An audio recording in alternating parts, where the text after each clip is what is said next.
Welcome to the African Alliance podcast, the Brilliant series, brought to you by the Brilliant Consortium's Community Engagement and Advocacy Workstream. This series introduces you to the scientists, researchers, and community activists driving innovation and social progress across our partner sites.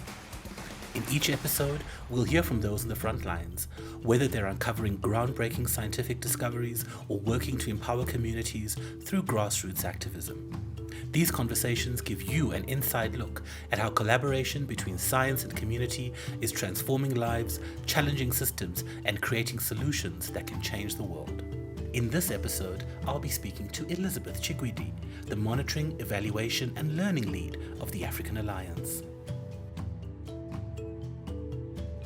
Elizabeth Chigwidi is the Monitoring and Evaluation Lead at the African Alliance. Today we speak to Elizabeth about her long and illustrious history in the monitoring, evaluation and learning space. Most notably, and for the purposes of this conversation, we will be speaking to Elizabeth firstly about her 1 year in the driving seat of the monitoring and evaluation function of Africa's newest HIV vaccine discovery consortium called BRILLIANT. The consortium brings together 8 countries, national research institutes, community leads, and is all in partnership with the United States Agency for International Development and PEPFAR. A very, very warm welcome to you, Elizabeth.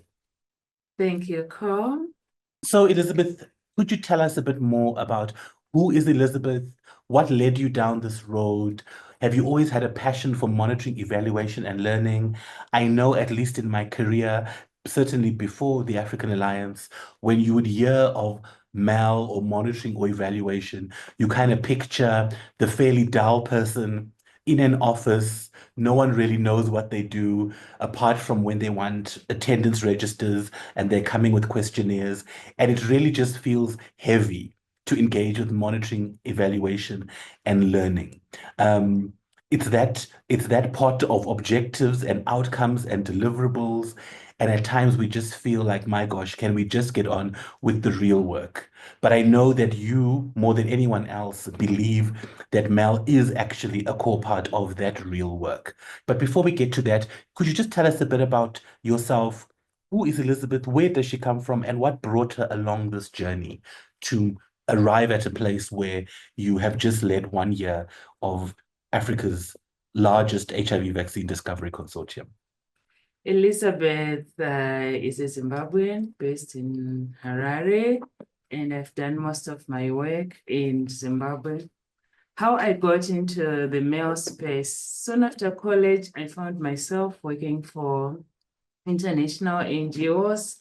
I think it was just the first 2 years of my career where I was a field officer. Oh, by the way, I actually started working from the district, from the rural areas. I was based in the rural areas. And then from there, the first 2 years, my program manager identified some potential in me to do M&E. And I was just seconded.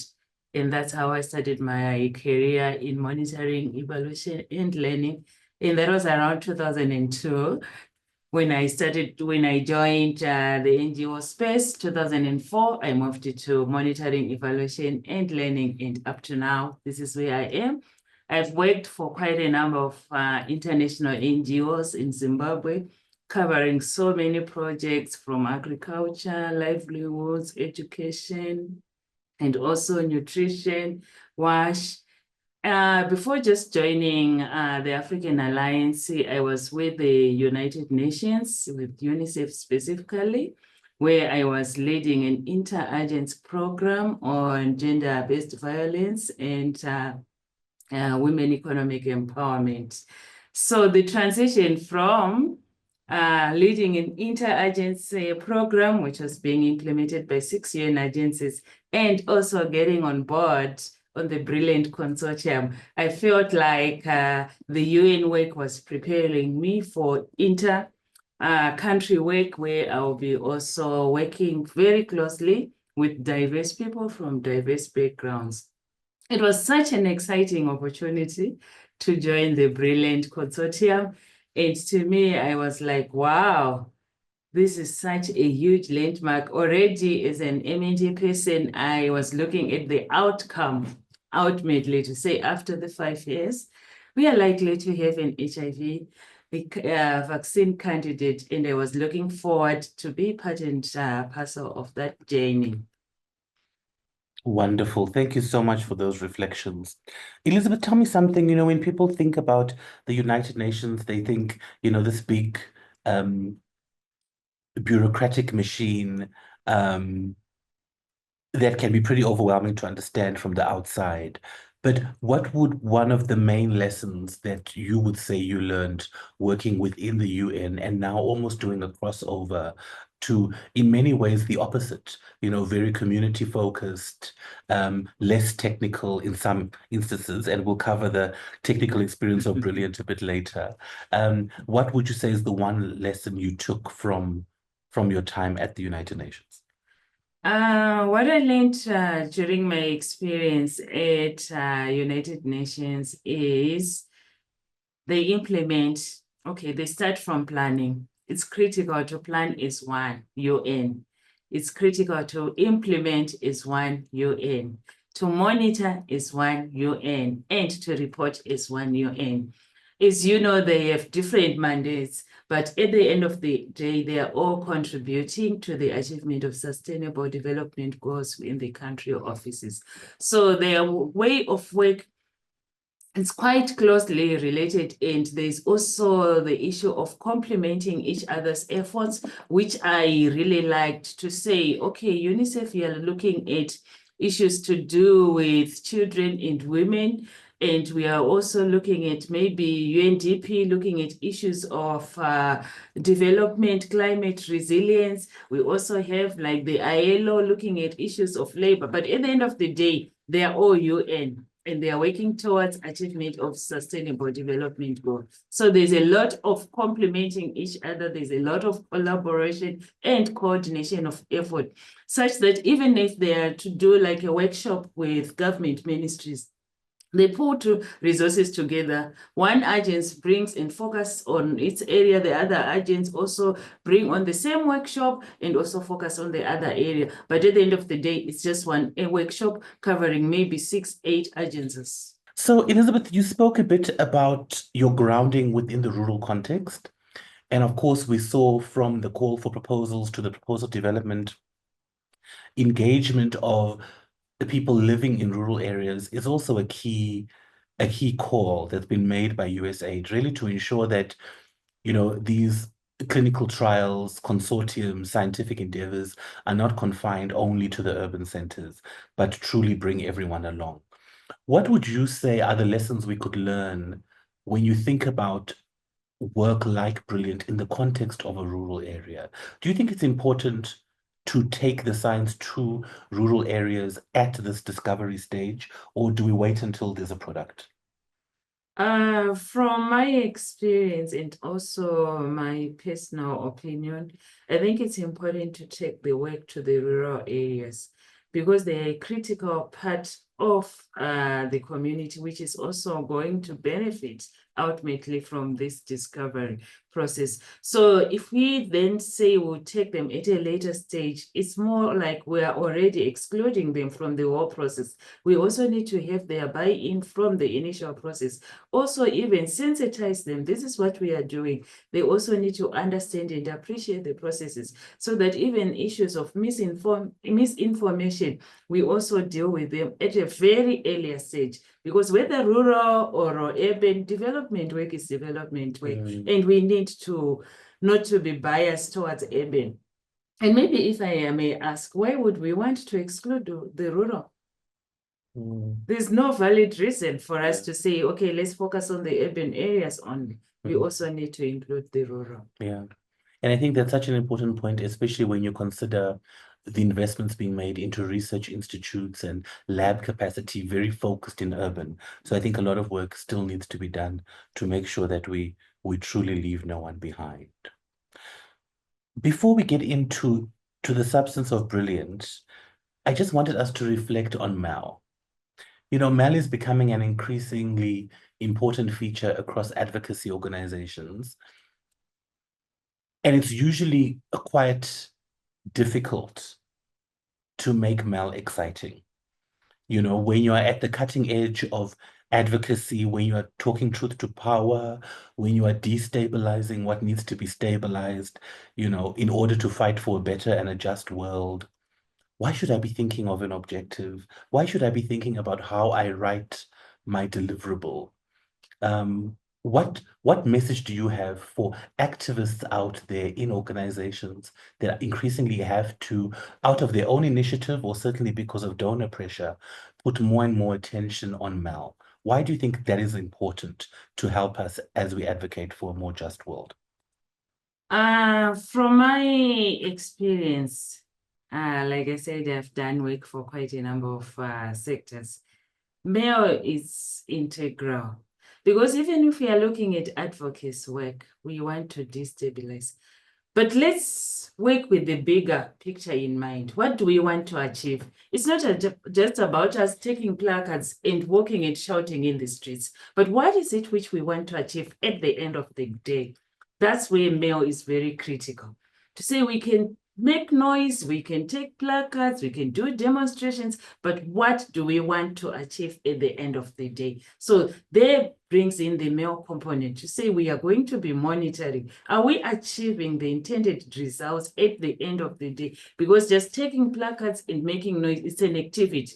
We want to see the outputs. We want to see the outcomes. We want to see the impact of our advocacy work. So mail is equally very important to me, not just ending it activities. Otherwise, if we just focus on activities, in the long run, we're not going to achieve anything. We'll be just saying we did so many advocacy campaigns, then what? The question then which comes to mind is, okay, you did 20 advocacy campaigns in 2024, then what? What comes out of the advocacy campaigns? Are we seeing any change? Are you invited to the platforms which you are advocating for? So at the end of the day, we need to incorporate mail in our advocacy work and have the bigger picture in mind to say, out of this advocacy, what do we want to achieve at the end of the day? Yeah, I think that's very critical. Because if I look back and think on some of the biggest campaigns, many, many years ago, we mobilized 5 million children across the world to stand up for education rights for children who didn't have access to education. And I think a lot of the numbers, the statistics, the impact that we love to showcase in our annual reports at conferences, I'm not sure if all of that would have been possible without having a very clear Mal direction. This is the Brilliant series of podcasts brought to you by the Consortium's Community Engagement and Advocacy Workstream, introducing you to the scientists, researchers, and community activists at the center of HIV vaccine discovery. Today, I'm speaking to Elizabeth Chigwidi, the Monitoring, Evaluation and Learning Lead at the African Alliance. So now, Elizabeth, I wanted to speak to you a bit about Brilliant. This is this 8-country HIV vaccine discovery consortium, some of the continent's brightest scientists, some of the continent's most progressive advocates, community engagement groups, national research bodies, came together and said, let's take a fresh look at this endeavor to discover a vaccine for HIV. Which for many of us has been, a lifetime of work, trying to find ways either to lessen the effect of this disease on communities, especially those communities that are intentionally inadequately served, but also about the scientific endeavor. What we've always said as advocates is that we can never come to the scientific table as equals with scientists because we don't have the literacy, we don't have the level of technical knowledge that would be required to truly understand the content of many of the slide sets that we see very, very often. But at the same time, we're expected to support, at times endorse, at times even go out and recruit participants into those trials.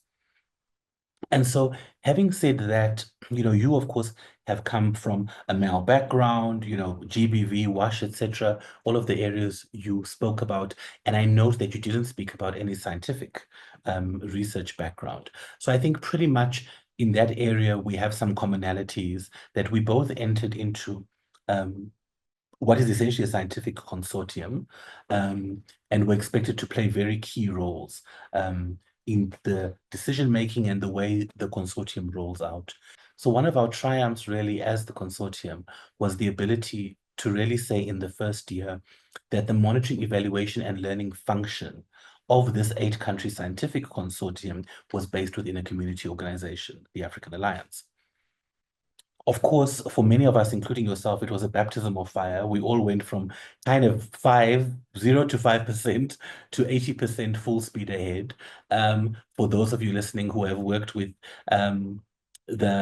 the very inspiring Professor Glenda Gray will know that anything that Professor Gray touches really, moves at speed with great intensity. So it was a really intense baptism for all of us in that space. But of course, so many learnings in the last year.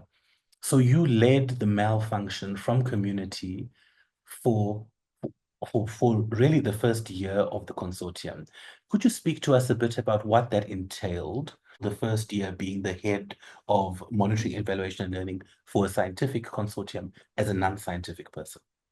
So the first year, it was pretty easier from my side because it was more basically on coming up with the mail plan, coming up with systems. So having worked for so many USAID funded projects, I am well experienced in developing the mail plans and also setting up the mail systems in terms of the data collection mechanisms, and also even the indicators, in developing even other foundational requirements expected by USAID. It was quite easier for me in that space. And I also felt my skills were appreciated because as much as we were working with scientists, but the male component and also the expectations which are expected from USAID, I was the one who had more experience on that, and I would also guide the scientists on that. But moving forward, then you realize that it's becoming very technical. And as a male person, you can't monitor, you can't evaluate, you can't pick up lessons from something which you are not understanding. You get into a meeting and the jargon is so deep and scientific. And then I reflected and said, okay, so what exactly am I monitoring? I remember when we were developing the mail plan, we had done everything, come up with the theory of change, and then USAID requested for more like a results framework on each program area to say on the clinical, what is it which we are doing? What processes are we going to do? What are the expected results? And I went blank to say, okay, how do I come up with this? And then I had to rope in the scientists, and they provided the explanations, which then helped me to come up with the indicators. No, thank you for that. I think that's a very rich reflection. And I think it also mirrors what communities have been saying, for over a decade, is that give us the basics, give us the understandings to engage meaningfully. So I think it's another very powerful lesson learned. But I think it's also testament to not only your character, but also your experience in the sector, that you are still here, and of course have transitioned really to focusing on the malfunction within the African Alliance. Of course, Brilliant will be one of those, is one of those focus areas amongst a range of work, HIV cure, HIV prevention, etc., etc. So having said all of that, you've had quite an illustrious career. You've worked through the agencies, you've worked from rural all the way really to some pretty big initiatives. And I imagine that, as you've also just shared now in the context of Brilliant, but even beyond, it hasn't always been easy sailing, plain sailing. We're working in a world, we exist in a world, as you know, where patriarchy is prevalent, where it characterizes almost every aspect of our lives. And as a Black African woman who has come up through the ranks and certainly had access to and positions of power, what would you tell a 12-year-old Elizabeth? what should she know? What would you want her to know as she's looking into her future and she's seeing these options, and wondering how to navigate this world? For a 12-year-old, and I would assume she's still in school, my message to a 12-year-old Black girl is believe in yourself. That's the most first important thing. Whatever you are doing, believe in yourself, and also believe that you can do it. So from my experience, like I said, I worked with international NGOs, and I will be the male person in Zimbabwe reporting directly to the male director in Baltimore, in Washington, DC. What I've learned is be confident that you can do the work. Once you have that level of confidence, it can also cascade to whoever may be seated in UK or is seated in Washington, DC, that the person on the ground is competent and can deliver. Because at times you end up getting into a space where you are given directives from someone who is in the northern countries, and yet you are the person on the ground, you know the context. You know what's happening. So it's actually supposed to be vice versa, that you are the person on the ground. You give advice to the person sitting in the northern countries to say, in Africa, this is how it's done. In Africa, this is how it's done. I remember in one of the cases where we're implementing one of the programs, and there was the issue of child labor. And the guidelines which we're getting where, like, if a child is meant to cook, that's child labor. If a child is meant to go and look for firewood, that's child labor. If a child is meant to go and plow in the field, that's child labor. But hey, come on, this is part of our socialization. It's not child labor. If I go with my parents, even at 12 years, I was also doing that. If I go with my parents to the field, I'm not like being given a 1 acre to say, this is your portion for you to till. No, we are doing it as a family. So at times we need to be very confident and also assertive to maintain our position, and also to advise the superior B powers on the context. But you can only do that if you are assertive, if you believe in yourself, and if you have also the right skills. So to the 12-year-old, keep pursuing your dreams, believe in yourself, and you can take it, whatever it means in the world. And what a wonderful point to end this discussion on. Colleagues, you've been listening to Elizabeth Chigwidi. She has been at the helm of the BRILLIANT Consortium's MEL function for its first year and has now transitioned to the MEL lead at the African Alliance, overseeing many of the programs and projects, but lots of rich learnings here in terms of Brilliant's first year and what scientists, communities, researchers, and those who claim the title of leader should be learning from experiences on the ground. Elizabeth, thank you so much for spending time with us. This, of course, is part of a series that will run over the next 5 years.